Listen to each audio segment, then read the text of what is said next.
بسم اللہ الرحمن الرحیم۔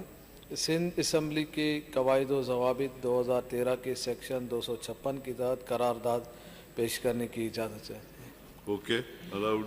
سندھ اسمبلی کا یہ معزز ایوان 9 مئی 2023 کو عمران خان کی ایما پر تحریک پاکستان تحریک انصاف کے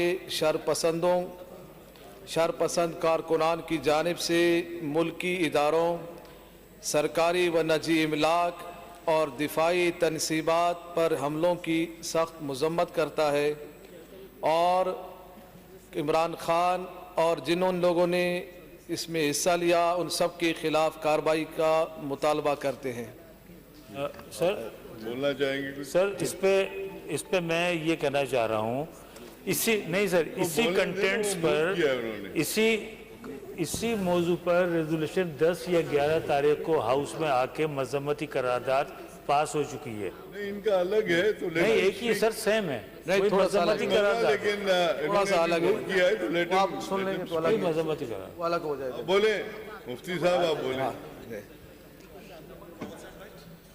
بسم اللہ الرحمن الرحیم۔ جی جناب اسپیکر صاحب، آپ نے بھی دیکھا، ہم نے بھی دیکھا، 9 مئی 2023 کو عمران خان کے ایما پر جو یہ معاملہ ہوا، ملک پاکستان میں جو جلاؤ گرا ہوا، پاکستانیوں کے املاک کو جس طریقے سے نقصان پہنچایا گیا، آپ نے بھی دیکھا، ہم نے بھی دیکھا، تاریخ میں پہلی مرتبہ ہمارے معزز مکرم فوجیوں کے وردیوں کو بھی جلایا گیا، کور کمانڈر ہاؤس کو بھی جلایا گیا، تشدد کیا گیا، اور اس کے علاوہ آپ نے بھی دیکھا، ہم نے بھی دیکھا کہ جانوروں کو، باڑوں کو، گائے بھینس کے کئی جانوروں کو بھی جلا دیا گیا، اور آپ نے دیکھا گاڑیوں کو، اور اس کے علاوہ املاک کو جس انداز میں ان شرپسندوں نے نقصان پہنچایا، جو دہشت گردی کی انہوں نے، اور اس کے بعد کہ پہلی مرتبہ پاک فوج پر انہوں نے حملہ کیا اور نام لے کر حملہ کیا۔ میرے خیال میں ملک پاکستان میں پھر غداری کس چیز کا نام کہلائے گا کہ ہمارے معزز فوج کو بھی برا بھلا کہا گیا، اور برا بھلا کہنے کے ساتھ ایسے جملے، اور ان کے دفاعی تنصیبات کو بھی نقصان پہنچایا گیا۔ اور پھر اس بات میں کہ اس تمام کچھ ہونے کے بعد کہ جب بھی ہم نے دیکھا کہ نیب نے کسی کو گرفتار کیا تو 1 ہفتہ، 2 ہفتے، 3 ہفتے، کئی مہینوں میں جا کے ان کی انکوائری اور سارے معاملات ہوئے اور ان کے کارروائی ہوئی۔ اب ہم نے دیکھا کہ ایک ہی لمحے میں وہ گئے اور واپس آئے۔ ہمارے قائد علامہ سعد حسین رضوی دامت برکاتہم العالیہ کو کہ جب آپ نے صرف اعلان کیا تھا احتجاج کا 20 اپریل کا، تو اس سے پہلے آپ کو گرفتار کیا گیا اور 6 مہینے تک مشقت میں رکھ کے جیل میں رکھا گیا۔ وہاں تو ہم نے کوئی ریلیف نہیں دیکھا گیا۔ باقی سیاسی جماعتوں پر جو ہوا وہاں پر ہم نے ریلیف نہیں دیکھا۔ فوراً ان کو ایک ہی دن میں واپس بلا لیا گیا اور مہمان بنا دیا گیا، یعنی ان کے گناہوں کو دھلانے کے لیے اندر لے جا کے واپس لایا گیا، جس کی ہم مذمت کرتے ہیں، اور ہم یہ بات کہنا چاہتے ہیں اور برملا کہنا چاہتے ہیں کہ ان کو فی الفور گرفتار کیا جائے اور فی الفور ان پر کارروائی کی جائے، اور ان کے پارٹی کو، پی ٹی آئی کو فوراً بینڈ کیا جائے، کل عدم کیا جائے۔ اور یہ بات بھی ہے کہ کل عدم کرنے کے ساتھ ساتھ جنہوں نے پاکستان میں ظلم کیا، پاکستانی املاک کو جلایا، پاکستانی املاک کے ساتھ، پاکستانیوں کے ساتھ جو ظلم کیا، ہم نے دیکھا فوجیوں پر بھی انہوں نے لاٹھیاں برسائی ہیں، ڈنڈے برسائیں، پتھر برسائیں، فوجی تو وہاں پر فوجیوں کو نقصان پہنچایا گیا، رینجرز کے ہیڈ کوارٹرز پر بھی حملہ کیا گیا، اور اسی طرح پولیس پر بھی حملہ کیا گیا۔ تو ہم نے یہ دیکھا تاریخ میں پہلی مرتبہ اتنا دہشت گردی کرنے کے بعد اتنا بڑا دہشت گرد کو آسانی کے ساتھ ریلیف دے دیا گیا. یہ ریلیف دینا نہیں ہے, یہ پاکستان کے ساتھ دشمنی ہے, یہ فوج کے ساتھ دشمنی ہے, یہ رینجر کے ساتھ دشمنی ہے, اور ہمارے ملک کے معیشت کو تباہ کر دینا ہے. ایک ظالم کو, ایک جابر کو ہماری اوپر مسلط کر دینا ہے, اور اس کو مسلط کر دینا ہے جس کا نظریہ مغربی نظریہ ہو, یہودیوں کا نظریہ ہو, جو گستاخان رسول کی حمایت کرتا ہو, جو عاشقان رسول پر گولیاں چلانے کا حکم دیتا ہو, جنہوں نے تحریک لبیک پاکستان کے 50 سے زائد لوگوں کو شہید کیا ہو, ہزاروں کو زخمی کیا ہو. ایسے بندوں کو ریلیف دینا یہ ملک کی دشمنی ہے. ہم یہ مطالبہ کرتے ہیں کہ فوراً ان کو گرفتار کیا جائے. اور یہ جو بار بار کہتا ہے کہ مجھ سے لوگ ڈرتے ہیں, مجھ سے لوگ پریشان ہیں, الیکشن میں نہیں آنے دیتے ہیں, میں الیکشن میں آؤں گا تو میں جیت جاؤں گا. ارے بھائی تم سپورٹ کے بغیر تو کچھ ہو ہی نہیں,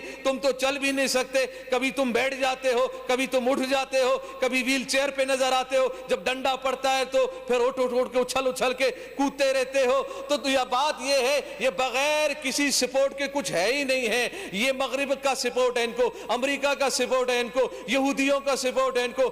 آسیہ ملونہ جس نے میرے نبی پاک صلی اللہ تعالی علیہ وسلم کی, جنہوں نے فاحشانہ انداز میں گستاخی کی, ان کو انہوں نے یہاں سے رہا کروا کے اور مغرب میں جا کے بیٹھ کے یہ خوشی سے کہہ رہا تھا کہ میں نے رہا کرایا ہے, یہ کریڈٹ میں لیتا ہوں. میں یہ بتانا چاہتا ہوں پاکستانی قوم کو, یہ اسلام کے نام پر, یہ دین کے نام پر, اور یہ اچھے کہلانے کے نام پر, اور دوسروں کو چور چور کہلانے کے نام پر اپنے آپ کو اچھا کہلاتا ہے. چور, یہ بھی آپ دیکھیں کہ چور, اگر ہم دیکھیں گھڑی اگر اس کے ہاتھ سے نکال دیا گیا, اگر ہاتھ کو بھی نکال دیتے تو میرے خیال میں اتنی بڑی پھر چوریاں نہ ہوتی. یہ ہاتھ بھی کٹ جاتا تو پھر چوریاں نہ ہوتی. اور یہ جو اس چوری کے پاداش میں سزائیں ملتی تو پھر کوئی چور پاکستان میں نہ رہتا, پاکستان کی یہ حالت نہ ہوتی. 75 سال میں یہ جو حالت ہوئی ہے چوری کی وجہ سے ہوئی ہے, کرپشن کی وجہ سے ہوئی ہے. اور اس چوری اور کرپشن میں سزائیں نہیں ہوتی ہیں, جس کی وجہ سے ان چوروں کو اور بہادری مل جاتی ہے اور ان کو کشادگی مل جاتی ہے. ان کے نیچے والوں کو, نیچے طبقے کو, پی ٹی آئی کے کارکنوں کو, دوسروں کے کارکنوں کو, تیسرے کے کارکنوں کو, اور پھر ان افسران کو بہت اچھے انداز میں موقع مل جاتا ہے کہ یہاں جو کچھ کریں, جیسا کریں, جس کو بولے, جتنا بولے, چاہے فوجی بولے, چاہے رینجر بولے, چاہے سیاستدان بولے, چاہے غریب کو بولے, چاہے عام کو بولے, چاہے جس طرح کی چوری کرے. پاکستان میں تو کچھ ہوتا نہیں ہے. بس بات یہی ہے, السارق والسارقۃ فاقطعوا ایدیہما, کہ چور اور چورنی کے ہاتھ کاٹ دیے جائیں. تو یاد رکھیے گا, یہ پکی بات ہے, مسلم بات ہے, اگر کسی ایک چور کا ہاتھ کٹا ہوا ہو تو پھر کوئی چوری نہیں کرے گا. یہ اسلام کا قانون ہے, یہ دین کا قانون ہے, یہ اچھا قانون ہے, یہ سچا قانون ہے, یہ پیارا قانون ہے کہ ایک کو اگر سزا ہو تو پورے ملک کے, پاکستان کے عوام میں سکون آ جائے, چور ڈکیت رک جائیں, چوری ختم ہو جائے, پاکستان میں خوشحالی آئے گی, پاکستان میں خوشحالی اور بقا آ جائے گی, اور اس طرح کی بقا جو مستحکم بقا ہوگی. بس ہم یہی پیغام دینا چاہتے ہیں کہ ان کو فی الفور بینڈ کیا جائے, کل عدم کیا جائے, اور اگر کل عدم نہیں کیا جائے گا اور پھر اور جو بغاوت کا بھی مقدمہ ان پر ہوگا کہ بغاوت کا مقدمہ بھی ان پر درج کیا جائے, اور درج کرنے کے ساتھ ان قرار واقعی سزا دی جائے. اور یہی تحریک لبیک پاکستان کا مطالبہ ہے کہ ان چوروں کو, سارے چوروں کو, جتنے چور ہیں, جن پر یہ چوری کے الزامات ہیں, سب کو کٹہرے میں لا کر قرار واقعی سزا دی جائے. لبیک لبیک لبیک یا رسول اللہ. Anybody else wants to speak? Now we move this resolution to the House. Those who are for the resolution may say aye, and those who are against may say no. Ayes have it, and the resolution is carried unanimously. Ji, Rashid